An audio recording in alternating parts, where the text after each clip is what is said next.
"Your Majesty, if the child is pointing at him, then we have already lost the advantage." Those words echoed across the Queen's War Council before anyone even understood what had happened. I was Archivist Tauren, keeper of the royal records, and during 42 years inside the Sapphire Palace, I had witnessed military victories, political betrayals, and first contact with civilizations from the edge of the galaxy.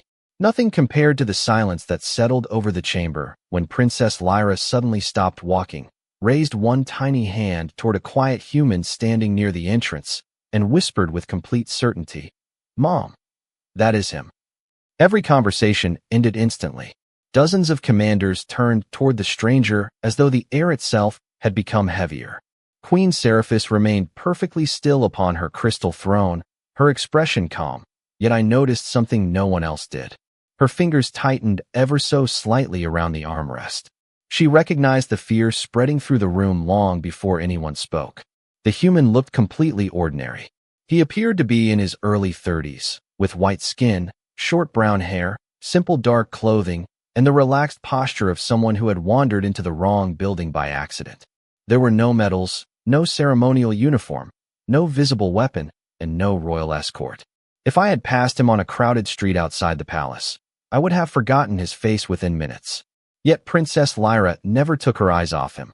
"Nathan Carter," the Queen finally said, speaking his name as though testing a memory she had almost forgotten. The human smiled politely and bowed his head. "It has been a long time, Your Majesty." Confused whispers immediately filled the chamber. General Varesh stepped forward, his silver armor reflecting the floating lights above the council floor. "This human was never cleared through palace security," he declared. "How did he enter the capital?" Nathan answered without hesitation. "The front gate." Several officers exchanged skeptical looks. "Impossible," another commander replied. "Every visitor is identified before entering." Nathan shrugged gently. "Apparently not. Every visitor." A few younger officers laughed quietly, convinced the human was making a joke. Princess Lyra did not laugh. Instead, she walked across the enormous chamber before anyone could stop her and stood directly in front of Nathan. She studied him for several seconds before smiling with unmistakable relief. "I knew you would come back," she whispered. Nathan knelt until they were at the same height. "I told you that if your mother ever truly needed help, I would find my way here." Queen Seraphis slowly stood. The movement alone was enough to silence every voice inside the chamber. "Explain," she ordered. Before Nathan could answer, alarms suddenly echoed throughout the palace. A crimson holographic projection burst into existence above the council table, revealing an unidentified fleet emerging from faster-than-light travel less than 200,000 miles beyond the outer defense perimeter. General Varesh immediately began issuing commands as officers rushed toward tactical stations. "Battle formation," he shouted. "Raise planetary shields." Yet Nathan never looked at the approaching fleet. Instead, he quietly watched the frightened expressions around the room. "They are not here for your kingdom," he said calmly. Every commander stopped speaking. Nathan's voice never rose above a normal conversation, yet somehow everyone heard him. "They crossed half the galaxy because they believe I am standing exactly where I am now." Princess Lyra gently reached for his hand without showing even the slightest fear, while Queen Seraphis stared at the ordinary human before her and realized the greatest mystery in the room was no longer the fleet waiting beyond the stars. It was the man whom her own daughter had recognized before an entire empire. Nobody questioned the fleet for the next several seconds. Every eye inside the Queen's War Council remained fixed on Nathan Carter instead, as though the ordinary human standing quietly beside Princess Lyra had somehow become the center of gravity for the entire room. I had spent decades documenting first contact with unfamiliar civilizations, and I knew exactly how powerful first impressions could be. The council saw nothing extraordinary.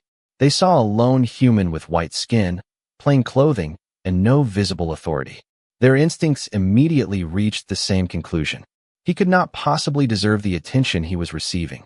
General Varesh broke the silence first. "Your Majesty, we cannot allow an unidentified outsider to remain in this chamber while an unknown fleet approaches our borders." Queen Seraphis did not answer immediately. Instead, she continued studying Nathan with careful eyes, searching for something hidden beneath his calm expression. Nathan simply nodded toward the commander. He is right, he said evenly. You should never trust someone simply because they appear harmless. Several council members exchanged satisfied glances, believing the human had admitted his own weakness. One senior strategist folded his arms with open confidence. At least the human understands his place.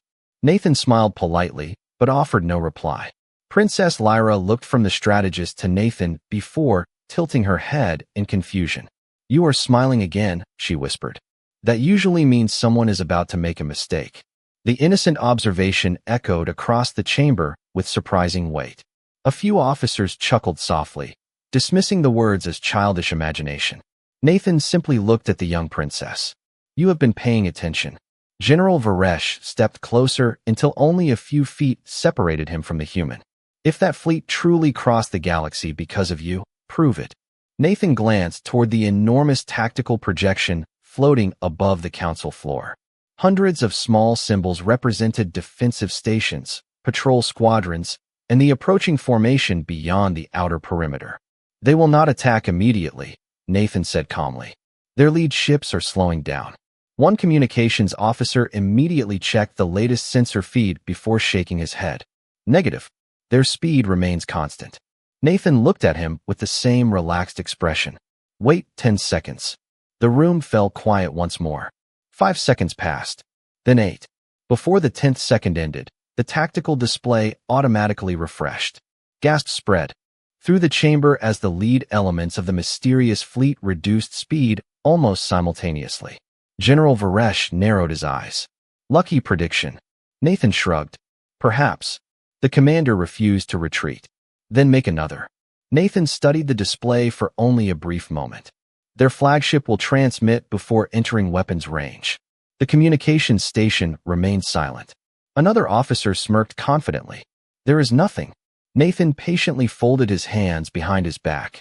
Moments later, a priority alert flashed across every console inside the chamber.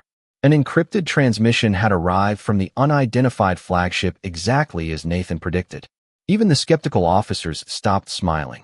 Queen Seraphis turned toward the communications specialist. Open the message. The officer hesitated. It contains only one sentence. Read it, the queen ordered. The chamber became so quiet that I could hear the palace energy columns humming behind the walls. The officer swallowed before speaking aloud. Deliver Nathan Carter peacefully, and no other world will be disturbed. Every commander slowly turned back toward the human. No one laughed now. Nathan did not appear surprised in the slightest. Instead, he quietly examined the faces surrounding him, almost as though he had expected this exact reaction. Princess Lyra gently held his hand and looked up at him with complete trust. You already knew they would say that, she whispered. Nathan gave a small nod. I knew they would believe that asking politely would work first. Queen Seraphis stepped down from her throne until she stood directly between Nathan and the rest of the council. For the first time that day, the rulers, generals, and advisors of an entire kingdom realized they were no longer deciding how to respond to a distant fleet. They were deciding whether the quiet human standing before them was their greatest danger or their only chance of surviving what was coming next. General Varesh remained between Nathan Carter and the rest of the council, his sharp eyes never leaving the quiet human for even a moment.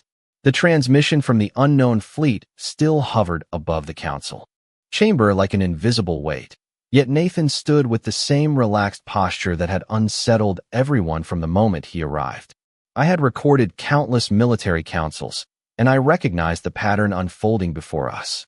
Whenever fear entered the room, pride always tried to answer first. One of the senior alien champions finally stepped forward from the semicircle of commanders. His polished ceremonial armor reflected the blue light of the tactical displays, and his reputation alone had intimidated ambassadors from dozens of star systems. He looked directly at Nathan with unmistakable confidence. If they truly crossed the galaxy because of one human, he declared, then prove you deserve this attention. Nathan looked at him calmly. How? The champion smiled slightly. Demonstrate your ability. Several council members immediately supported the proposal. It was a harmless challenge, one designed to expose the stranger as nothing more than an ordinary traveler. Queen Seraphis watched silently, making no attempt to interfere. Princess Lyra, however, quietly tugged on Nathan's sleeve. "They are testing the wrong thing," she whispered. Nathan smiled gently. "I know." General Varesh activated the palace tactical simulator. A three-dimensional battlefield appeared above the council floor, displaying asteroid fields, orbital defense platforms, supply routes, and two opposing fleets beginning from equal positions. "A strategic exercise," the commander explained. "You will command one side. Our champion commands the other. First objective achieved wins." Nathan studied the projection for less than 5 seconds. "You designed this simulation?" Varesh nodded proudly. "Our academy has used it for 18 years. Nathan gave a small, polite smile. "Then your champion has practiced it many times." "Hundreds," another officer answered with obvious satisfaction. Nathan simply nodded. "That should make this easier." Several commanders laughed quietly, convinced arrogance had finally replaced composure. The simulation began. The alien champion immediately moved aggressively, securing resource stations and advancing toward the center exactly as military doctrine recommended. Around the chamber, approving nods spread among experienced officers. Nathan did nothing. Entire minutes passed without a single order from the human side of the simulation. One strategist quietly shook his head. He has already lost. Princess Lyra continued watching Nathan instead of the battlefield. Then, without warning, Nathan finally reached toward the holographic display. He issued only 3 commands. 1 civilian transport altered course. 2 reconnaissance probes shut down their active sensors. A distant maintenance satellite rotated by exactly 12 degrees. Confused murmurs filled the chamber. "That is your strategy?" the champion asked with a faint smile. Nathan folded his arms. "No, that is yours." 10 simulated minutes later, warning symbols suddenly spread across the tactical projection. The alien champion's entire communication network collapsed after routing every command through what appeared to be an insignificant maintenance relay. His fleet still possessed overwhelming numbers, yet none of the formations could coordinate efficiently. Supply routes became delayed. Defensive groups separated. Navigation algorithms contradicted one another. Nathan had never attacked a single ship. He had simply redirected the flow of information. The simulation automatically declared victory before either commander reached the central objective. Silence returned to the chamber for the 3rd time that day. General Varesh slowly reviewed every recorded move before looking back at Nathan with disbelief. "You memorized the weaknesses of our academy simulation." Nathan calmly shook his head. "No, I memorized the weakness people create when they believe a system is perfect." Even the defeated champion lowered his head respectfully. Queen Seraphis looked across the stunned faces surrounding her throne before fixing her attention on the human once again. Beyond the palace walls, the mysterious fleet continued drifting closer through the darkness of space. But inside the council chamber, something far more important had already changed. For the first time, every commander in the kingdom stopped seeing Nathan Carter as an ordinary human visitor and started wondering how many more victories he had already planned before anyone else realized the game had even begun. Queen Seraphis dismissed the council for only 10 minutes, yet not a single commander truly left the chamber. They simply gathered into smaller circles, speaking in low voices while keeping Nathan Carter within sight, as though looking away might somehow allow him to disappear. I quietly returned to the Royal Archive console positioned behind the throne, determined to answer the question that now consumed every mind inside the palace. Who was this human, and why did an entire fleet demand his surrender with such confidence? The archive contained records reaching back nearly 8,000 years, documenting treaties, wars, royal ceremonies, and diplomatic exchanges with hundreds of civilizations. I entered Nathan Carter's name into the central index. No results appeared. That alone was impossible. Every official visitor to the palace had been cataloged. I expanded the search using facial recognition, planetary immigration logs, civilian records, and historical surveillance images. Again, nothing appeared. General Varesh noticed my growing confusion. "There is no record?" he asked. I slowly shook my head. "It is worse than that. It is as though every record connected to him was deliberately removed."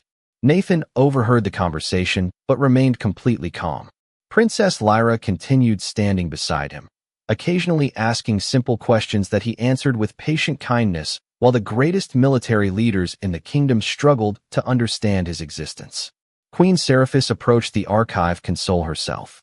Search the restricted royal memories, she instructed.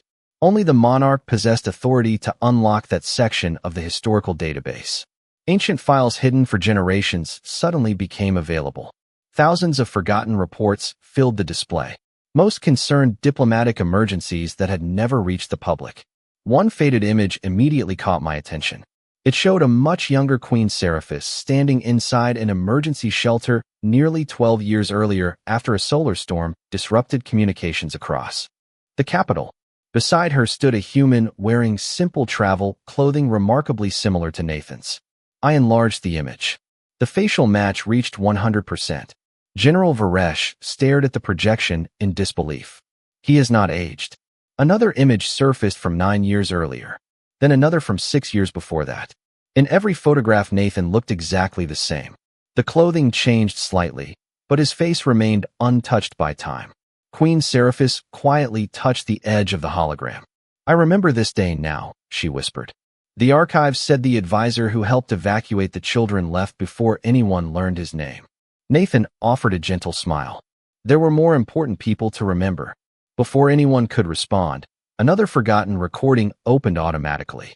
It captured a brief conversation between a much younger Princess Lyra and the same human during her first public appearance as an infant. The tiny princess reached toward Nathan while laughing. His voice answered softly, "One day you will recognize me before everyone else. When that day comes, remind your mother that promises matter." The recording ended. Complete silence filled the chamber. Queen Seraphis slowly turned toward her daughter. Lyra nodded without hesitation. "That is why I knew him," she said. I never forgot his voice. Even General Varesh lowered his skepticism. "You planned this 12 years ago?" Nathan looked toward the palace windows where the distant fleet continued waiting beyond the stars. "No," he replied quietly. "I prepared for the possibility that this day might come." Suddenly, the communications console signaled another incoming transmission from the unknown flagship. This message was different. It contained no demand and no threat. Only a single sentence appeared across every display inside the council chamber. "Time has expired." Before alarm could spread, Nathan calmly looked toward Queen Seraphis and spoke with absolute certainty. "Good. They just made their first real mistake." At that exact moment, every long-range sensor revealed the mysterious fleet changing formation, exactly as though they had unknowingly stepped into the next stage of a plan that only one human in the entire galaxy had anticipated years before. Nathan Carter never looked toward the tactical displays when the unknown fleet altered its formation. Instead, he studied the expressions inside the Queen's War Council as though the people standing around him mattered far more than the thousands of vessels gathering beyond the atmosphere. At first, I believed his attention was misplaced. Then I realized something unsettling. The human had not been predicting the fleet. He had been predicting how every commander in this room would react to it. General Varesh quickly expanded the latest sensor report across the chamber. Bright markers shifted into a broad arc around the planet. But instead of preparing for an immediate assault, the mysterious ships formed a loose perimeter nearly 300,000 miles from the outer defense stations. "That is not an attack pattern," one strategist said with visible confusion. Another officer frowned while comparing older military records. "It is not a blockade either." Nathan finally walked toward the floating projection. "No," he replied calmly. "They are searching." Every commander looked back at him. Queen Seraphis folded her hands behind her back. "Searching for what?" Nathan answered without hesitation. "Someone convinced them the answer is hidden somewhere on this world, but they do not know where." Princess Lyra looked up at him with innocent curiosity. "Do they still think it is you?" Nathan smiled gently. "They think I know where to look." The room became quiet once again. General Varesh enlarged the sensor feed until individual formations became visible. Small reconnaissance vessels slowly separated from the main fleet and moved toward different orbital sectors without crossing into protected airspace. "They are dividing their search," the commander observed. Nathan nodded once. Exactly as expected. The champion Nathan had defeated inside the palace simulation stepped forward respectfully. The arrogance that had filled his voice earlier had completely disappeared. "If you knew they would do this, Then you also know what they are looking for. Nathan remained silent for several seconds before answering. An old mistake. Confused whispers spread through the chamber. I searched every newly unlocked archive again, hoping the hidden royal records would reveal another forgotten clue, but instead I discovered something stranger.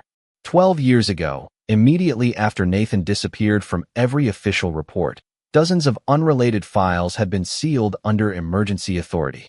They involved abandoned research stations, obsolete communication arrays, forgotten observation satellites, and decommissioned supply depots scattered across the kingdom. None appeared important on their own, yet together they formed an enormous network stretching across the entire system. Queen Seraphis noticed the same pattern on my display. Those locations were closed years ago, she said quietly. Nathan looked at the hologram before giving a faint smile. Officially, before anyone could ask another question, a palace intelligence officer hurried into the chamber carrying a fresh data crystal. Your Majesty, he announced, struggling to hide his surprise. Every reconnaissance ship from the unidentified fleet has changed direction at exactly the same moment. General Varesh immediately integrated the report into the tactical map. Hundreds of small indicators converged toward one forgotten orbital relay station that had not appeared in military planning documents for more than a decade. The commander looked stunned. They found something. Nathan calmly shook his head. No, they found what someone wanted them to find. Queen Seraphis slowly turned toward him. You left a trail. Nathan answered with complete honesty. I left a story. Princess Lyra smiled as though she finally understood. Because people follow stories. Nathan gently nodded. Especially when the story confirms what they already hope is true.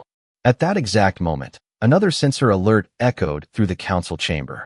A second fleet suddenly emerged from faster-than-light travel on the opposite side of the system.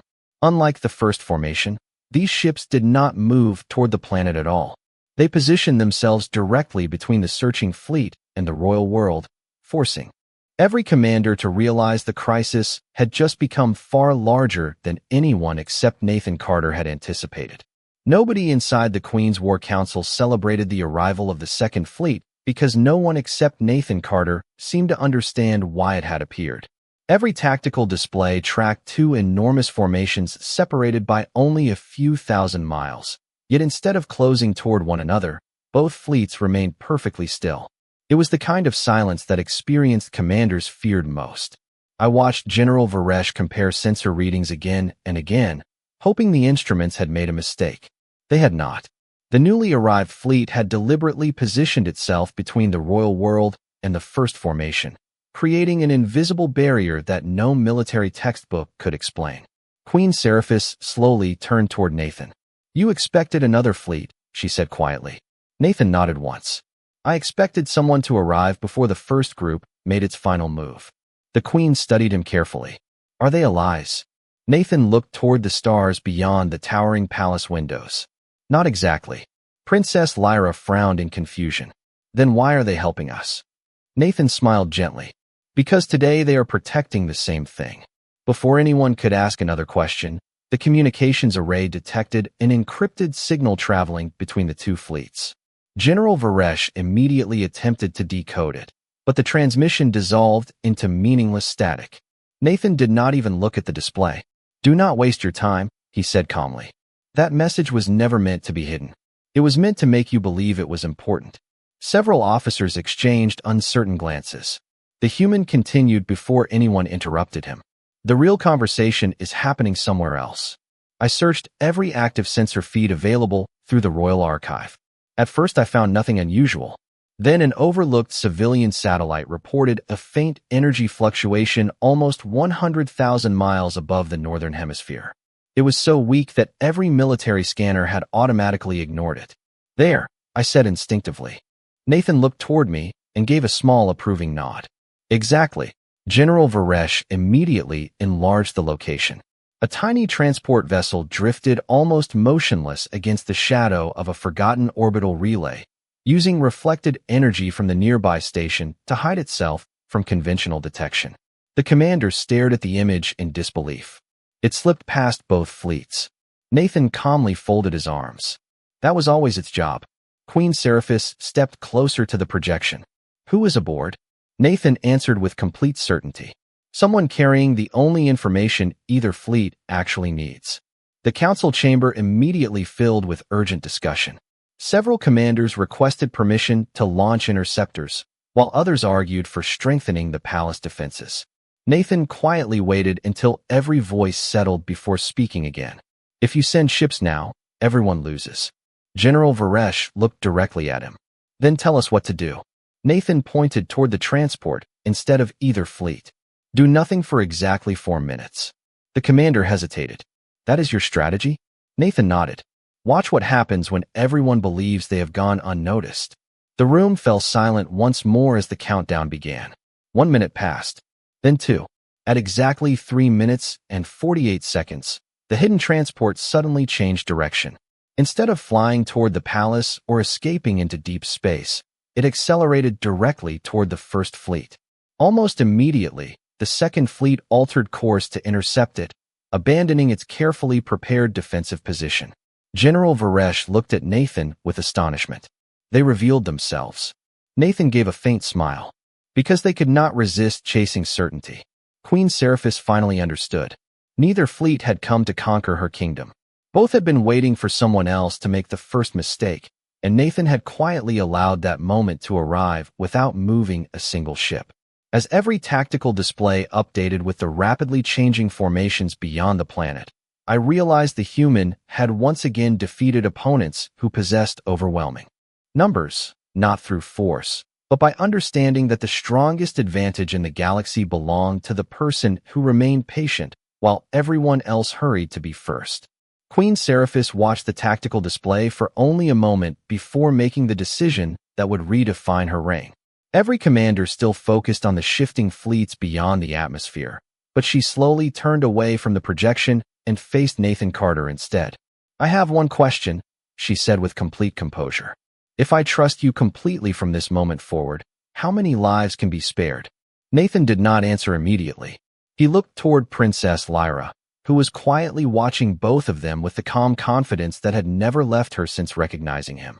Then he met the Queen's eyes once again. Everyone who refuses to panic, he replied. Those words settled over the chamber more heavily than any military report.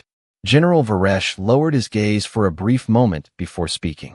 Your Majesty, every protocol requires us to maintain full defensive readiness.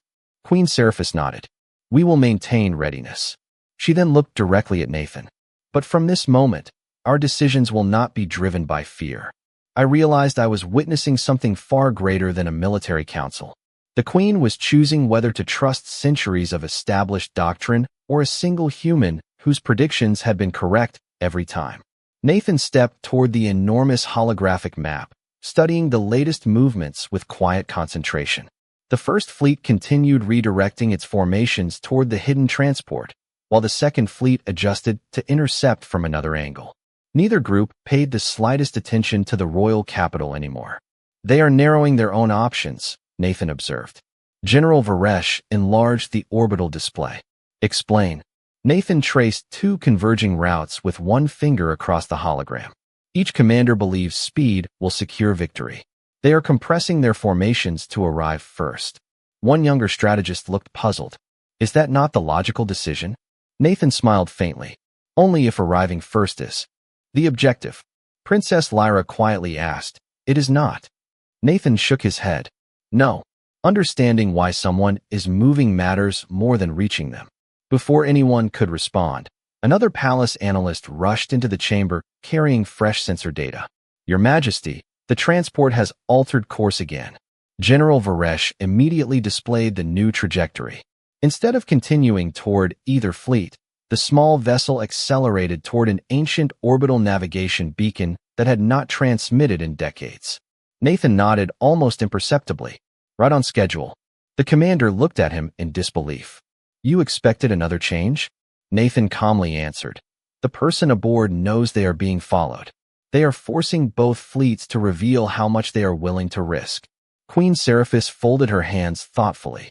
So the transport is testing them. Nathan gave a small nod. Exactly.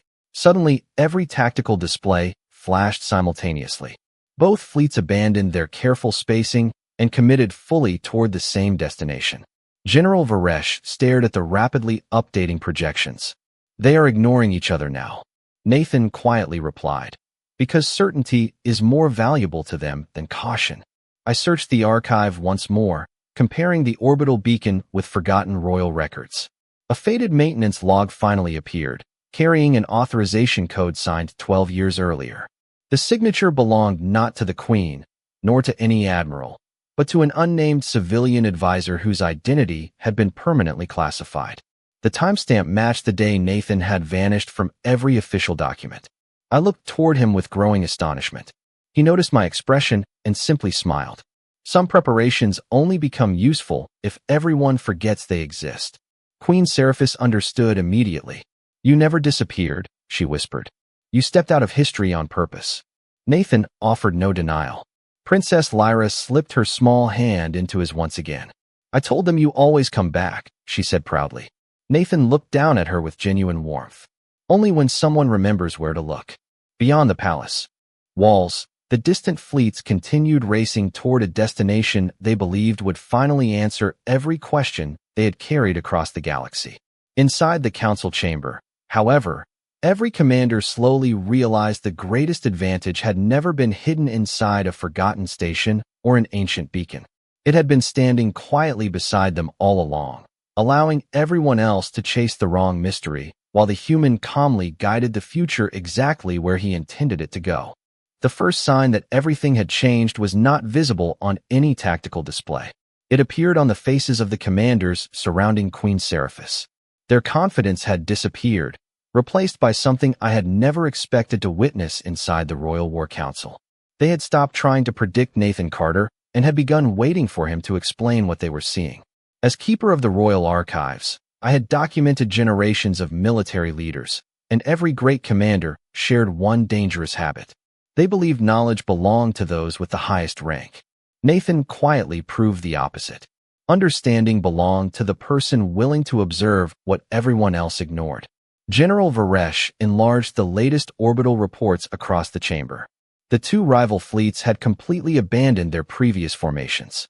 Every available sensor confirmed that both forces were converging around the ancient navigation beacon, while the small transport remained almost motionless near its center. They have surrounded it, one officer observed. Nathan calmly shook his head. No, they have surrounded each other. Confused expressions spread across the council once again. Queen Seraphis looked toward him with complete trust. Explain. Nathan stepped beside the holographic projection and traced a slow circle around both fleets. Every commander believes the transport possesses the answer. They no longer see their opponent. They only see the prize. Princess Lyra smiled softly. Just like when children stop watching the game because they only want the trophy. Nathan looked at her with quiet approval. Exactly. Even General Varesh allowed himself a faint smile. I spent 30 years studying strategy, he admitted. She understood it in one sentence. Before anyone could continue, the palace communications array intercepted an open transmission from the First Fleet. Unlike the earlier encrypted messages, this one was broadcast without concealment. Every vessel in the surrounding region could hear it. The voice carried remarkable confidence. Transfer the archive, and your passage will remain unrestricted. The council exchanged puzzled looks. Archive, Queen Seraphis repeated. Nathan folded his arms. They still believe knowledge can be stored inside a machine. Almost immediately, a second transmission arrived from the opposing fleet. Stand aside. The human belongs under our protection. General Varesh looked sharply toward Nathan. Protection? Nathan quietly nodded. Both commanders have been told different stories. I searched every recovered historical file one final time, hoping another forgotten document would reveal the missing connection. Instead, I discovered something astonishing. 12 years earlier, on the same day Nathan disappeared from official history, Queen Seraphis had quietly approved a humanitarian initiative proposed by an unnamed civilian advisor. The project funded schools, medical centers, communication relays, and scientific exchanges across dozens of neighboring systems. None of the reports mentioned military objectives.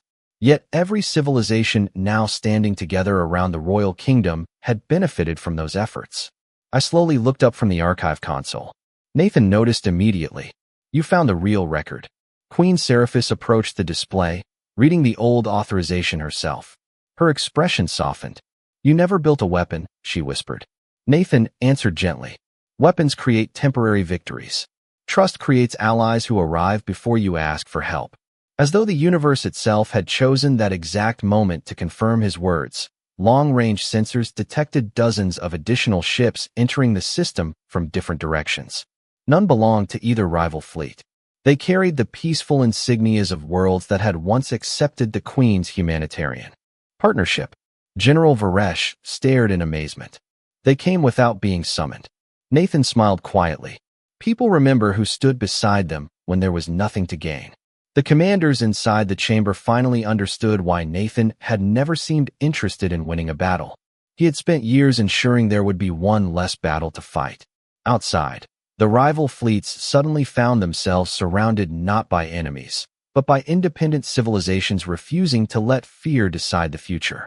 Inside the palace, Queen Seraphis realized the greatest victory any ruler could achieve was not defeating an opponent. It was inspiring enough trust that an entire galaxy would choose peace before anyone needed to ask for it. When the final censor report arrived, nobody inside the Royal War Council rushed to read it. That alone revealed how completely the atmosphere had changed. Hours earlier, every flashing alert had been treated as the beginning of disaster. Now the commanders waited calmly, because they had learned an unexpected lesson from Nathan Carter. The first signal rarely revealed the truth. The pattern behind it always did. I accepted the newest transmission into the Royal Archive and expanded it across the central display. The two rival fleets had gradually reduced their formations and withdrawn from the ancient navigation beacon. Around them, the independent worlds that had answered Queen Seraphis's humanitarian partnership remained peacefully organized in a broad defensive circle. No threats were exchanged. No aggressive maneuvers appeared. For the first time since the mysterious visitors entered our system, every fleet shared the same silence.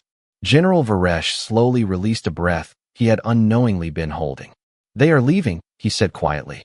Nathan looked toward the distant stars before giving a small nod. "Because they finally understand there is nothing here that can be taken." Queen Seraphis studied him thoughtfully. "Only something that had to be earned." Nathan smiled. "Exactly." Princess Lyra stepped closer to the observation window, watching the distant lights slowly fade as the first fleet altered course toward deep space. "Will they ever come back?" she asked. Nathan joined her beside the crystal glass. "Perhaps, but next time they will arrive asking different questions." Those words remained with me as I completed the final royal record. Throughout my career, I had believed history belonged to those who won battles, commanded great fleets, or ruled powerful civilizations. Nathan quietly overturned that belief without ever seeking recognition. He never asked for authority. He never demanded trust. He simply demonstrated, one decision after another, that understanding people was more valuable than controlling them. Queen Seraphis approached the human one final time inside the council chamber. Every commander instinctively stepped aside, not because protocol demanded it, but because respect had quietly replaced doubt. "There is one mystery you never answered," she said. Nathan raised an eyebrow. "Only one." The Queen smiled softly. "Why did you disappear all those years ago after helping us?" Nathan looked around the chamber before answering. "Because if I had stayed, every success would have been remembered as the work of one human. I wanted it to become the strength of your people instead." Even General Varesh lowered his head in admiration. "You trusted us to grow without depending on you." Nathan nodded. "That is how real partnerships survive." Princess Lyra gently hugged him before stepping back beside her mother. "I knew you would keep your promise," she whispered. Nathan smiled warmly. "And you remembered yours." As dawn spread across the royal capital, ordinary life returned naturally. Merchants reopened their markets. Children filled the gardens surrounding the Sapphire Palace. Travelers once again crossed the great sky bridges connecting the city towers. Most citizens never learned how close uncertainty had come to changing their future, and perhaps that was the greatest success of all. Before Nathan quietly departed through the same front gate, where he had entered unnoticed, Queen Seraphis asked one final question. How should future generations remember this day? Nathan paused for only a moment before answering. Do not remember the fleets. Do not remember me. Remember That fear almost convinced everyone to look in the wrong direction, while one child chose to trust what her heart recognized before anyone else understood why. Long after the human disappeared beyond the palace horizon, I sealed the final archive with a single conclusion. Across countless worlds, civilizations measured greatness by technology, armies, and influence. Humanity revealed a different measure entirely. The most extraordinary human was never the one who stood above everyone else. It was the one who quietly helped others become stronger until an entire galaxy discovered that the greatest victory was changing minds long before anyone believed it was possible.